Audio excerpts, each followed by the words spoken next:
Isang mapagpalang araw sa ating lahat. Ako sa Sarina Espalamat, yung ilalahad kong aking punan para sa daily devotion na pinamagatang ano ang kahulugan ng Lord and Savior.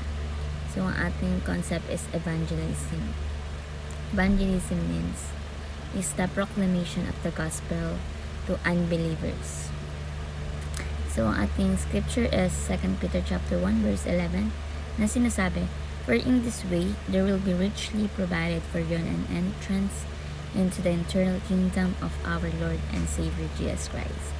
Tagalog, sapagkat ang ganitong paraan ay masaganang ibibigay sa inyo ang pagpasok sa walang hanggang kaharian ng ating Panginoon at tagapagligtas sa si Jesus Christ. So, ang ating katuruan yung umaga is number 1. It is incarnational, not merely intellectual.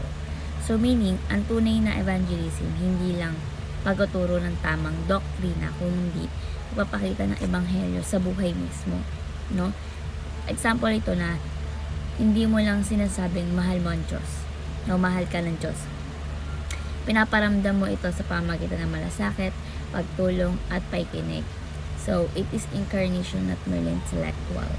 Number 2, it is earthward, not merely heavenward. So, hindi lang kaligtasan sa langit ang layunin, kundi ang paglalapat ng kaharian ng Diyos sa buhay ngayon, no? So, it is earthward, not merely heavenward. Number 3, it is about lordship, not merely about salvation. So, si Jesus ay hindi lang tagapagligtas, no? Kundi siya ay Panginoon. Ang evangelism ay pagtuturo na siya ay masusunod sa lahat ng aspeto ng buhay mo. 'Di ba? Ituturo mo na dapat si Jesus Christ ang masunod sa pamilya, sa trabaho, at sa kahit saan. Social media man at hindi lang sa simbahan. So, it is about lordship, not merely about salvation. So, bilang application po is number 1. Live worthy of the gospel of Christ. So, mamuhay ng tapat sa ebanghelyo para maging mabuting patotoo sa iba. No? Like, hindi ka sumasali sa mga chismis, gumagawa ka ng tama kahit wala nakakita. Ganun po. Live worthy of gospel of Christ. Number 2, share the earthward gospel of the kingdom. So, meaning to say, ipahayag ang kabutihan ng Panginoon Diyos na may epekto sa kasalukuyang buhay mo, sa pamilya man, sa trabaho, or sa kahit saan, sa lipunan man. So, for example, ako, kabataan. Nagtuturo din ako sa kabataan kung paano maging maka-Diyos sa loob ng eskwela o sa barkadahan.